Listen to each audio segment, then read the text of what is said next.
As the kids of the 90s were turning their attention to computer games, the Troy giants Mattel or no one cares. Everyone cares. Everyone says, Mattel, Simon. It's Mattel! Or is it Mattel? Or I don't know which one it is. Good news. Don't care. Don't care. Don't care. Still don't care. I don't care. I don't.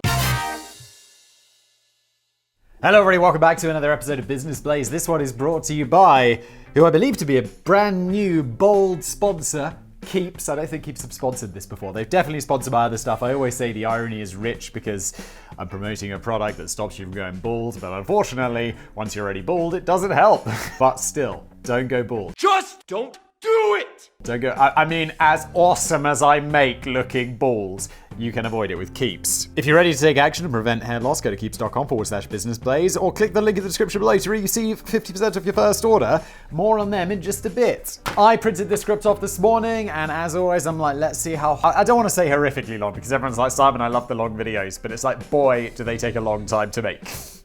And I scroll through and I'm like, how many pages? How many pages? Oh, there goes 7. 7. 7, 7, 7, 7, 7, 7, 7.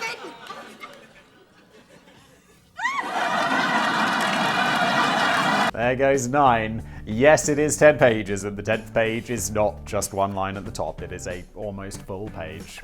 Thank you, Danny. It's epic acquisition fails. The nun who got eaten by a shark. I have no idea, like, acquisition fails. What I wanted in this script was, you know when a company buys another company? You know, like, I don't know if this was true, but it's like, doesn't some company buy MySpace for like hundreds of millions of dollars and then like 2 years later they sell it for like 4p? I love that. It's very entertaining because who doesn't love it when giant corporations fail? No, I mean, generally I like it when they succeed because then we get Amazon, which everyone complains about Amazon, but everyone shops on Amazon because it's the cheapest, it's faster, it's easier, it's better. Let's just get into it, shall we? If you were a child of the 90s, I was, you're probably brought up on the wonderful world of fun-packed educational CD-ROM learning games. That certainly was a part of my childhood. I feel like Encarta 97 had some sort of maze game. Anyone else remember that? I mean, that's all I remember about it. But that's fun. Okay, Boomer. And all I remember is that Encarta CD was so scratched up that every time we put it in, rather than launching Encarta, it would start playing a video about amoebas. It's like, I watched videos about amoebas so many times. That's why I'm such a good fact boy. They may even be responsible for anything vaguely useful you still remember today. Look, ask me about amoebas. It's a single-cell organism. Honestly, it's just like the first line, and then you're like, close, close, close, load the maze game, come on! You might have played them in the school classroom, or if you owned a home PC, you may have experienced that crushing moment when Auntie Ethel showed up with a surprise gift that looked on first glance to be an incredibly exciting new computer game, but it's not Doom. It's not Duke Nukem 3D. Oh, those games. Mwah! My childhood. I remember when I think it was my uncle. He bought a computer game for us, but it was Doom. And we were like 7. I was not allowed to play Doom. 7, 7, 7, 7, 7. Instead, she'd brought you something like Malcolm the Marsh Frog's Marvelous Mathematical Adventure, or Learn to Read with Barry the Penguin. Brilliant. It's annoying because you grew out of this stuff when you were 19. Danny, I feel like I grew out of this stuff when I was 5. It's like, Learn to Read with Barry the Penguin. It's like, off, I don't need a penguin teaching me how to read. I just gotta learn how to read, alright? Shut the up, Barry, you knob. Joke's on you, I'm into that shit! The edutainment industry, that's my industry, baby, may have thrived for a brief spell. Danny, it's not brief! And made a lot of people rich, but it had pretty much disappeared shortly after the turn of the millennium. And the reason that young kids today are growing up dumb can largely be put down to, are kids growing up dumb? I feel like that's a sweeping statement. It's like, yeah, nowadays kids are just more dumb. I don't think that's true. Don't we all get smarter over time? No.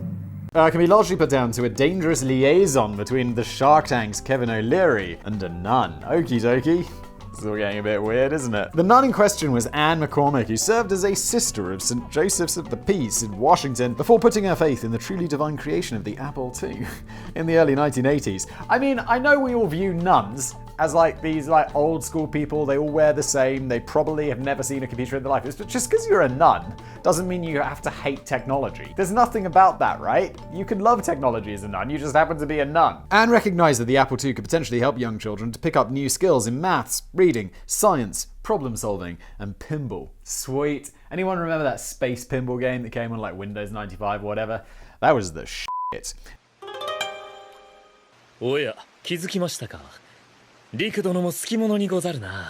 Maybe not so much the pinball. And so, together with a small consortium of non-nun entrepreneurs and designers, including Warren Robinett, who had already created the groundbreaking game Adventure for the Atari in 1980 and launched the Learning Company in a bid to produce new educational software titles for emerging shiny new machines. It seems that fortune was shining down from the heavens on Anne's new business venture, as through the 1980s and early 1990s, the Learning Company became the dominant figure in an industry it had pretty much created. That is excellent. I love it, and it's not down to her praying. She's like, why is your business so successful? I prayed every night and it worked. It had nothing to do with these strategic partnerships that I made with these other business people, my own business now since spotting a gap in the market. It was all down to prayer. Most kids of the era would be familiar with the slew of popular titles the company pumped out over the decade, including Reader Rabbit, Clue Finders, and Super Solvers. The Learning Company had become the supreme reigning force of the new edutainment scene. Am I incorrect in thinking, you know that TLC network that makes all those incredibly memeable TV shows that, 90% of YouTube seems to be people reacting to TLC shows like, I married my brother's cousin. It's like, oh shit. Is that the same thing? I have a feeling it is, right? So did a nun start the Learning Company? I'm so lost. It's like where TLC, the Learning Company came from a nun. It's like, I married my cousin's brother. It would also be your cousin, which is totally believable for a TLC show. One guy who tried to follow in their footprints didn't have much success. His name was Kevin O'Leary, but he was still some way off achieving the fame as the Mr. Wonderful of Shark Tank. Kevin launched Softkey software products in 1986, and the original focus for the company was on distributing office productivity software, but he approached the software business in a very different way. While the Learning Company was investing resources into developing engaging homebrewed titles, Softkey was happy to just bung a load of freely available shovelware onto compact discs to hope that people would buy them. Not many people did. What is shovelware? Is that just when computer magazines in the 90s, they'd come with a CD, and loaded onto this CD would be tons of little programs and stuff you can mess around with. But it was free. The magazines were like £6 in the 90s, which even to me today, I was like, I'm not going to spend £6 in a magazine, are you insane? I recently discovered something called Readly. Is it called Readly? Yeah, it's called Readly. And it's like a few pounds a month or whatever, and you get tons of magazines. It's crazy, from all over the world. By the 1990s, inspired by the growing success of the Learning Company, Kevin decided to jump on the bandwagon and switch the focus of Softkey to educational titles. But he didn't have time for any of that research and development nonsense. Ain't nobody got time for that. Who has time for that? Just steal it, Kevster. He's not going to steal it, though. Instead, he thought it would be easier and quicker just to acquire existing edutainment companies who seemed to be doing quite well, such as Broader Buns, and shove them under the Softkey umbrella. That's really smart. Look, dude, if you've got the distribution and ability to get all this stuff out there and you see a company making something, you're like, that could be way bigger than it is, I'd buy that. Brilliant idea. That's why Kevin's extremely rich, because he's smart at business. I'm rich. By 1995, the name Softkey would be itself consigned to history, as Kevin decided that his company should now assume the name of his latest thrilling business acquisition. He had just bought the Learning Company in a hostile takeover bid for $650 million. Oh, hostile takeovers are crazy. It's like, I bought your company out from underneath you. You should have gone public, should you? The response to that would be, if someone, obviously, I don't run a public company, but if someone bought this out from underneath me, I'm like, you're fired. It's like, well, you still bought it from me, and I'm sure you paid over the odds because it was a hostile takeover. I'm now extremely rich. I'll just go cry into my money, thank you. The nun is like, nun crying into money. With the entrepreneurial nun now to the picture, Kevin had the freedom to apply his own vision to the new incarnation of the Learning Company, and this involved throwing research and development out of the window and just concentrating on acquiring further existing software labels and titles. We seem to be being pretty harsh on Kevin, but this is a pretty solid business strategy. And to be fair, it seemed to work for a while. Over the next few years, pretty much every known edutainment title in the world, including Carmen Sandiego, Zumbinis, and the Oregon Trail. I've never heard of any of these. I mean, I've heard of the Oregon Trail. It's like the historic trail, but the game, no. Belonged to the Learning Company. The future Mr. Wonderful was heading for a very big payday. Meanwhile, over in California, Barbie had a pressing problem. That was a change of pace. As the kids of the 90s were turning their attention to computer games, the Troy Giants Mattel or no one cares. Everyone cares. Everyone says Mattel, Simon. It's Mattel! Or is it Mattel? Or I don't know which one it is. Good news. Don't care, don't care, don't care, still don't care.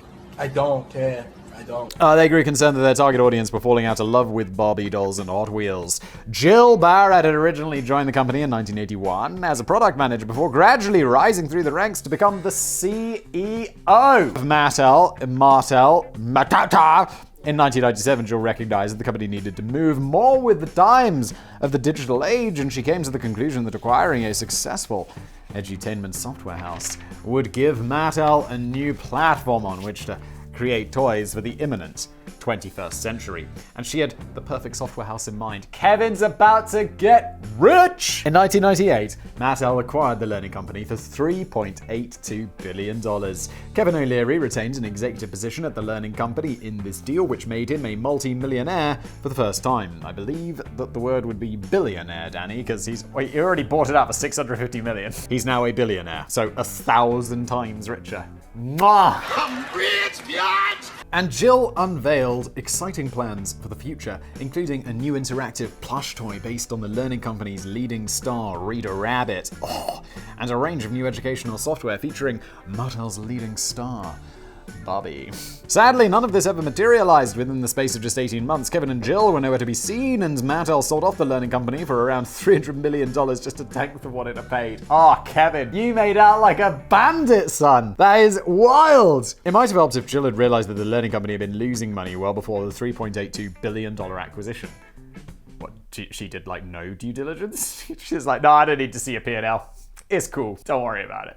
That's my credo. No regrets. Although Kevin's company had been seemingly boosting revenue by continually acquiring new companies, the massive costs of acquisition didn't appear to be justified in the long term as sales began to dwindle across the board. Analysts noted that Kevin's killer strategy appeared to involve snapping up good companies, stripping them right down, and getting rid of all the innovators, sticking a licensed character on the front of each new title, and then flogging them cheaply to big retailers like Walmart. The quality of the titles had subsequently taken a massive nosedive. Whereas Anne McCormick had focused on developing high-quality products, Kevin O'Leary didn't seem to care whether the games were any good. He was only interested in planting Scooby-Doo's grinning, slobbery face all over the cover. It is quite a short-term strategy. I mean, acquiring them, branding them, selling them, great, short-term business. But Kevin was obviously thinking short-term, and it worked out incredibly well for him because he sold it for $3.82 billion. This is not Kevin's fault. This is the Learning Company's. No, not the Learning Company. What was the Mattel? This is Mattel's fault. They should have done a bit more due diligence, huh? I should have left you on that street corner where you were standing. But you didn't! So it's perhaps not too surprising the customers were growing tired and turning away from the increasingly dire output from the Learning Company. So, some might question why on earth Mattel would spend so much money on acquiring a company that was going rapidly downhill, but it's possible that even Kevin O'Leary himself had been looking at the wrong balance sheets. I'm beginning to realize maybe TLC is the Learning Channel, not the Learning Company, so they're not related, which makes a lot more sense because they seem to be entirely different businesses. Let's do something very unusual here on Business Blaze and fact check your boy. Okay, TLC is a television channel owned by Discovery. The Learning Channel. Yes, okay, there we go. I apologize. Oh shit, I'm sorry. Some might question why on earth Mattel would spend so much money on acquiring a company that was going so rapidly downhill, but it's possible that even Kevin O'Leary himself had been looking at the wrong balance sheets. When he was later questioned about the deal by Canadian Business Magazine in 2010, it was put to him that although the Learning Company had been pulling in high gross figures that probably looked good on paper, the company had actually been losing money for some time, including a loss of $105 million in the year leading up to Mattel's acquisition. Kevin's irritable response was, well, that's not true. The company was profitable when we sold to Mattel, who said it wasn't profitable. It's not true. It's bullshit. I did not. Oh, hi, Mark. Aren't these going to be like, it's a public company? Was it a public company or a private company? I'm sure people have, they can see whether your company's profitable or not, right? When he was then showing the company's annual reports, okay, so yes, He frowned and mumbled for a while before tossing the reports back to the interviewer and conceding that the numbers must be true, but he didn't think Mattel were too worried about that. Let's hope that this clown never has to make a pitch on Shark Tank. Rule number 1 is to know your numbers. I get why Danny's having a go at this, but Kevin definitely knew the numbers because he did very, very well and got very super rich. Just a year after the acquisition, the learning company recorded losses of $206 million, and the situation was getting worse with each passing day. This in turn led to a surprisingly disastrous calendar year loss of $86 million for the parent company Mattel, sending the shareholder value plummeting to new depths. Kevin O'Leary had already been pushed out of the company by this time, with, again, let's do the crying into his money meme, while Jill Barrett hung on until 2000 before conceding to fierce internal pressure and stepping down as CEO. Neither of them can moan too much, though. Mattel's acquisition deal has made Kevin his first fortune, while Jill had to make do with a $50 million severance package. I love these, like, and by love I mean hate. It's like, yeah, you were the CEO for the company for a year, and you did a shit job, and you made us get a loss and damaged our reputation. It's like, yeah, thanks for working here. $50 million in severance. And this is like typical. It's crazy. When Mattel eventually sold the learning company in 2000 to Gore's Technology Group, it's believed that no money was ever exchanged up front, but the new parent ended up paying around $300 million later on in an earn-out agreement which was subject to future profits. Gore's Technology managed to make the learning company profitable again just 75 days after the deal was struck, but it was never destined to scale to the same heights as achieved by Anne McCormick's original company, and after being passed around like a hot potato for the next few years, the learning company has since quietly disappeared. It's a shame they didn't start making, "I married my brother's cousin, my sister married a goat." Of course, the death of the edutainment industry was ultimately inevitable as free educational games began to pop up online, removing the need to spend good money on an outdated CD-ROM. I'd love it. Nowadays, all the we give away for free. I mean, obviously there's advertising, thank you Keeps, and Google AdSense and all that pays my bills. But I wonder if this would have been more profitable in the 90s if I just stood in front of a camera, told some stories. I mean, maybe less business plays and more like mega projects or something like that. And then sell it on a CD, and then sell it to the learning company for like $3.82 billion. Maybe the past wasn't the worst. But analysts note that Kevin O'Leary certainly sped up the demise of educational software by acquiring the biggest name in the industry and turning it into crap. And Mattel's bizarre acquisition of Kevin's floundering company appears to be a classic case of lack of due diligence. How do you not do enough due diligence when you're buying something for $3.82 billion? You're like, no, I don't need to see the books. We trust you. Looks good. What is up? Resulting in one of the most catastrophic business acquisitions of all time. Still, you could call it a learning curve, and when it comes to the prickly business of acquisition, there are plenty of cases in which a better result may have been achieved if only those involved had paid a little more attention to the likes of Malcolm the Marsh Frog and Barry the Penguin. And now it's time for you to pay a little bit of attention to today's fine sponsor, Keeps. What is Keeps? Well, did you know? It says here, did you know? 2 out of 3 guys will experience some form of male pattern baldness by the time they're 35. I am literally 33 years old. I have been balding for a decade and fully bald for a good... I mean, I don't think I fully embraced shaving my head until, maybe 5-6 years ago. That's the reality. 2 out of 3 is a lot. Welcome to the club, gents, but you don't have to be in the club. The best way to prevent hair loss is to do something about it once you still have some hair left. Because the reality is, look, for me, that ain't coming back. There's nothing Keeps could do for me. They were like, Simon, when they start working together, like, we'll send you out some Keeps. And I'm like, guys, you don't really need to. Look, this product isn't for me. It's too late. However, I would be on, if it was 10 years ago, I'd be on Keeps so hard, and I'd probably still have my hair.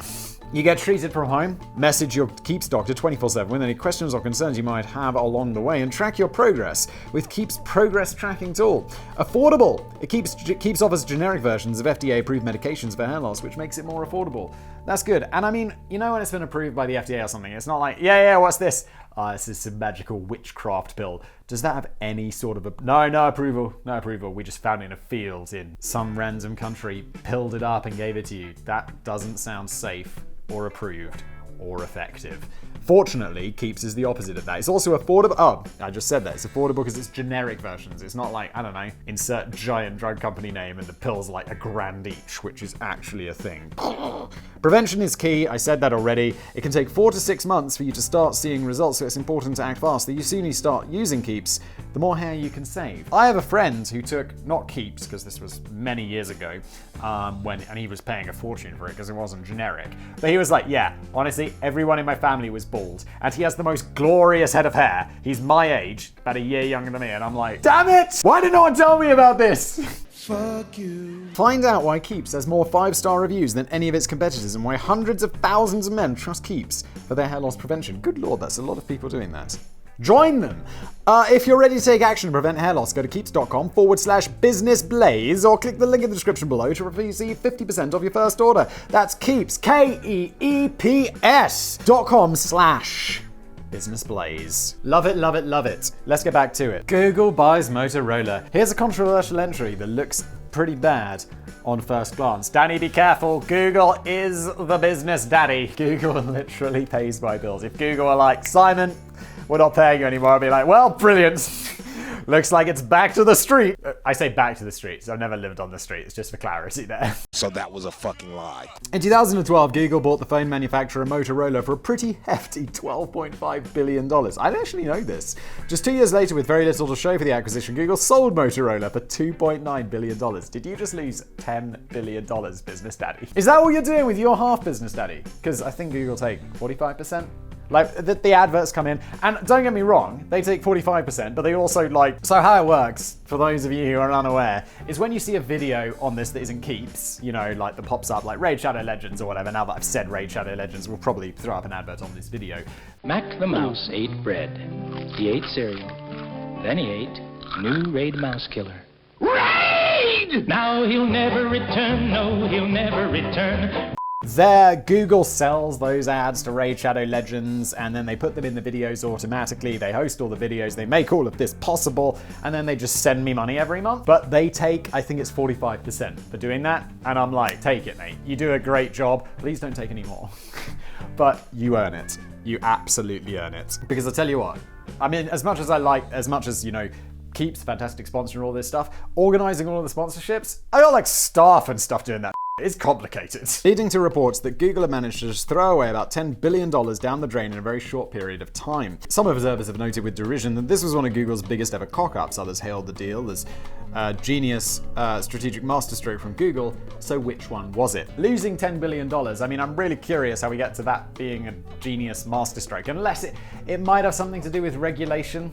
Like, I always feel like if someone's throwing away that much money. The full story gets a little complicated and involved, but I would suggest that this is definitely an acquisition fail, which involved a big chunk of wasted money, but maybe not as utterly disastrous as it first sounds. By the beginning of 2012, Google's Android was the second biggest operating system on the market, but the problem faced by Google is that they weren't directly making any money from their completely free open source software. The proposed acquisition of Motorola would ensure that Google could now step into the lucrative phone hardware market for the first time and build the kind of top quality devices for which Motorola had developed a strong reputation, all naturally packaged with Android. I don't think I've ever used a Motorola. The Motorola still make phones. Oh, there's the Motorola Razr! The thin flip phone, that thing was the shit. I did have one of those. That is Motorola. Yeah, and I mean 2012 though, that was well after that Razr phone. There was also the small matter of patents. The deal included around 17,000 of Motorola's patents, which Google felt could prove useful in helping to legally defend Android and other products for infringement attacks in the future. It was also thought at the time that Google played well over the odds to acquire Motorola. In fact, they paid 63% over the stock's closing price, but some observers noted that Google was probably paying a premium because they were so desperate to get their hands on all those juicy patents. It's even been suggested that Google didn't really have any interest in phone manufacturing at all. They were interested purely in the portfolio of patents and planned from the very beginning to sell off the rest of Motorola as soon as somebody else came up with a half-decent offer. But I don't think that's true. Because shortly after the deal was closed, Google were very busy restructuring Motorola, integrating the new acquisition into the parent company, and encouraging the rollout of the next generation of flagship Motorola phones. The only problem was that the new phones weren't very good. With the honorable exception of the Moto X, the new line of phones from Motorola were widely considered to be disappointing, unstable, and underperforming in every regard. Hello, Moto. It's clear that Google quickly lost faith in them when it came to the business of producing their own flagship Google handsets such as the Nexus. They didn't bother asking their friends at Motorola. Instead, they outsourced the job to external contractors such as Samsung to make sure that the job was done properly. They don't. Google make a Pixels phone, right? A couple of my friends have this and they rave about it. So obviously they got their shit together at some point. You didn't really need... I mean, maybe there's the patents and stuff that were useful in making that or something. But still, well done, business daddy. I love you. After sales of Motorola phones witnessed a disappointing slump, Google didn't waste much time in getting rid of their costly new acquisition in 2014 when they sold the company to Lenovo for $2.9 billion. But digging deeper into the facts, Google actually managed to claw back much of the original investment, much more of the investment than was widely reported. For starters, a year earlier, they'd already quietly sold a couple of Motorola separate divisions, including the arm of the business that produced cable boxes, for around $2.5 billion. Okay, well, immediately we'll knock that off the $10 billion they lost, because that is a straight-up sale. On top of that, Motorola had a couple of billion in the coffers when the company was originally acquired, along with some very valuable tax assets, which were estimated to be worth at least another couple of billion for Google. So, let's just say they had a couple of billion in the bank, they had a couple of billion in whatever tax assets are. So 4, 5, 6.5, so we got a 3.5 to make up. After you take all that into account, the bits and pieces are clear that Google didn't lose $10 billion in the deal. Instead, it could be argued they paid around $5.5 billion for the portfolio of patents, which they... Not 3.5, no? They lost 10 billion... Oh, who cares? Maybe my maths is wrong. My maths is not my strong suit. The portfolio of patents which they naturally kept for themselves after selling the remaining trunks of Motorola to Lenovo. And some suggest that the deal was totally worth it.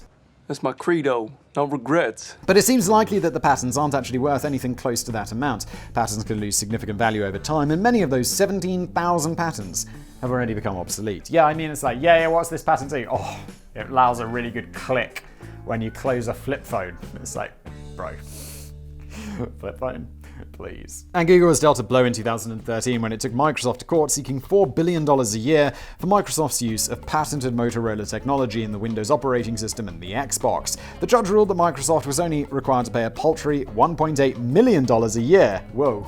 So you got 2,000 times less than you asked for. $1.8 million a year to who was the parent company? Google? Pay attention, Simon. That is absolutely nothing.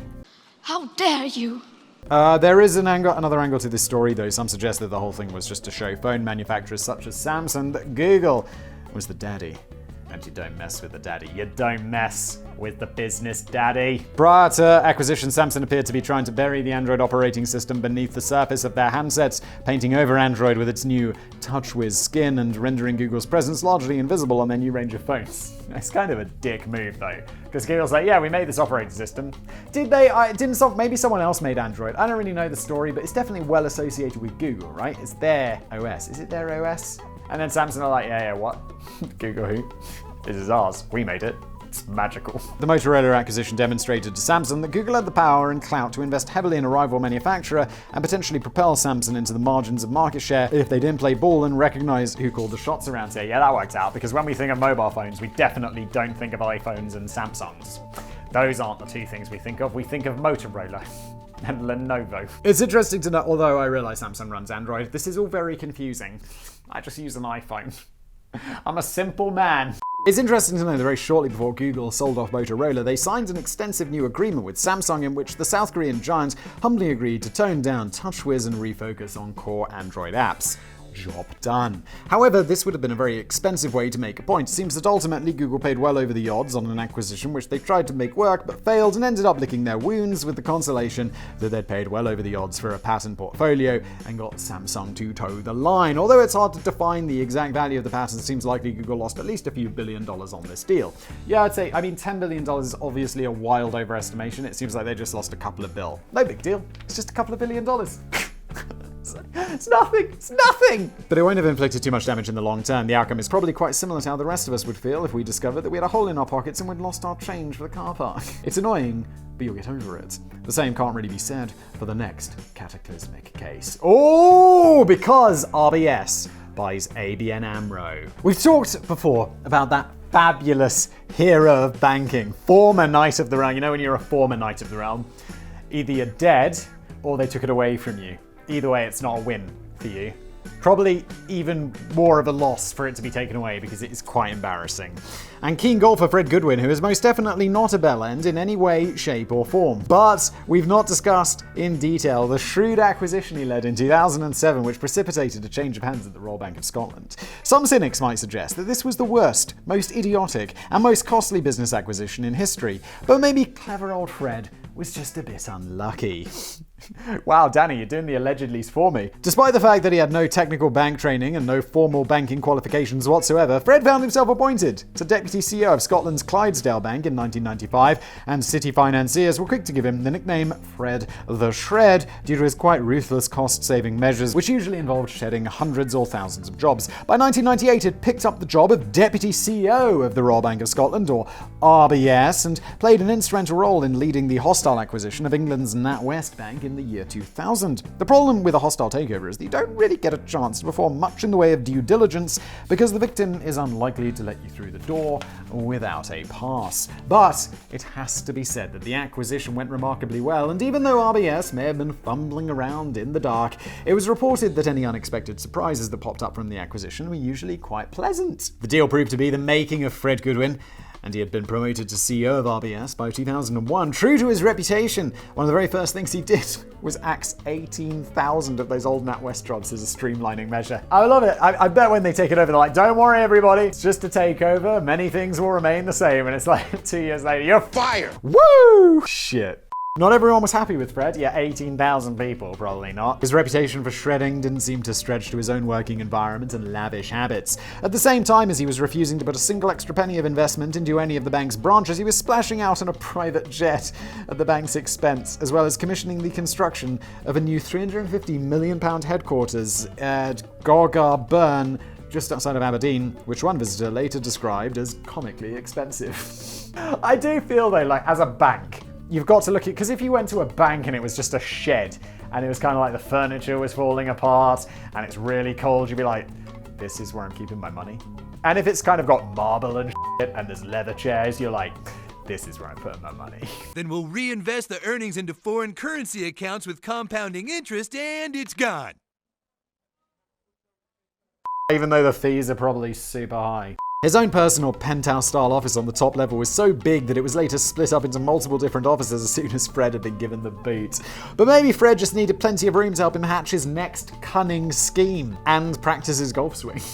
By 2007, Fred had his eye on acquiring Dutch investment bank ABN Amro, which had a long history, stretching back over 200 years. Bloody hell. But he had competition. The British bank Barclays was also interested in acquiring ABN Amro.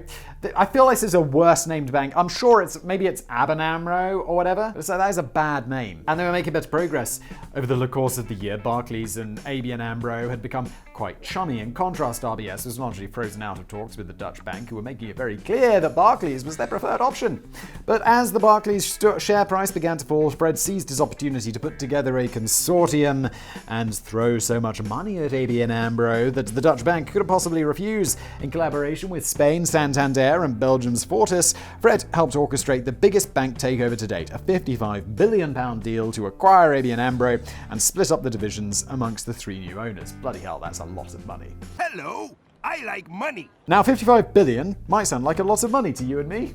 It sure does. And Daddy's like, but it's not. And that's because it is. Oh yeah, it bloody well is. It's an absolute shitload of money, at least 3 times more than ABN Amro was ever worth. To be fair, RBS claimed that they only threw in 10 billion of their own money, but this still left the Scottish bank overexposed and vulnerable. However, Fred felt confident that things would turn out okay, as long as there wasn't, say, a minor economic downturn on the horizon. Oh, spoiler alert! So the global financial crisis of 2008, heard of that, really put a spanner in the works as RBS quickly found itself teetering on the brink of collapse. Of course, you can't blame Fred for the credit crunch, and RBS would have been in trouble anyway with or without the ABN Amro deal, just like most other banks around the world. But thanks to the wildly expensive acquisition, RBS was now far deeper into trouble than most. Part of the problem was that RBS had spent a vast amount of money on toxic goods. It was later claimed that very little due diligence was carried out, and when the 3 new owners finally decided to have a good nosy through the books, they were horrified at what they discovered. Most of ABN Amro's trading valuations were based on overly optimistic assumptions and misguided forecasts. Again, you're spending £55 billion on something. You'd think more due diligence would be done. I feel like, yeah. I'm going to sell business place. NatWest, it's worth at least 4 billion. At least. I assume so. It's very influential. Very important. It's interesting to note that on the day the deal was signed, there were reports of cheers of jubilation from the HQ of one particular bank, but it wasn't RBS. It was Barclays, who apparently had taken the time to study the books beforehand and realized that RBS had now dropped a major bollock with their £55 million acquisition. £1 billion. Danny, what is with you with the M's and the B's? Because that is billion, not million. Yeah, well, you know, that's just like your opinion, man. One of Fred's team had apparently warned him beforehand that there was stuff in the ABN Amro books which was impossible to evaluate, to which Fred had frostily replied, "Stop being such a bean counter. Fred, you're a banker! It's literally your job to count the beans." The UK had witnessed the first run on a bank in 150 years when Northern Rock found itself buckling under financial strain, and some say this would have been a good time for RBS to reevaluate the acquisition deal or even pull out altogether. But it seems that Fred was determined to push ahead and replicate the possibly quite lucky success of the blind NatWest acquisition. It was also noted that RBS had no clear plan of what exactly it was going to do with ABN Amro and were unable to answer even very basic questions about the growth plans and integration. Some believe that Fred just was caught up in the winner's curse, a bit like when you find yourself embroiled in a bidding war on eBay. You're determined to win the auction at any cost, only later to realize that you've paid a ridiculous amount of money for a bit of useless tat. By the end of 2008, wait for it, this is famous, RBS posted a £24 billion loss, the biggest in UK history, around £16 billion of which was entirely down to goodwill losses and write-downs generated by the toxic assets of the ABN Amro deal. That is savagely brutal. As RBS was considered too big to fail, that. The UK government and the UK taxpayer were forced to step in with a £49 billion rescue package, which resulted in the government owning 80% of the sinking bank. Then the Chancellor of the Exchequer, Alistair Darling, later revealed in his memoirs that as government and bank officials were working around the clock to struggle to prevent a financial meltdown, Fred Goodwin often turned up to emergency meetings as if he was off to play a game of golf. Fred was quickly ousted from his position as CEO and became the target of much controversy when it was revealed that he had walked away with a pension pot of around £703,000 a year as a reward for his abysmal failure. Which doesn't sound too bad. I mean, like, didn't the other women walk away with like $50 million? But then it's like £703,000, million, let's say, for every year for the rest of his life. This was later shredded to £342,000 a year. Oh, boo-hoo! Although only after he received a £2.7 million tax-free lump sum to help soften the blow. What the my dude? But there was more bad news down the line for Fred. I don't mean the fact that he never really worked again or that he was stripped of his knighthood. Far more seriously than that, the disgraced banker with no banking qualifications was refused membership to the prestigious Royal and Ancient Golf Club of St Andrews on the grounds that he was the wrong sort of person for the club. Now that might teach him a valuable lesson. Oh, and your valuable lesson today is to check out today's glorious sponsor, Keeps. Thank you very much, Keeps, you legends. Keep your hair. See where they get the name? There's a link below. Thank you for watching.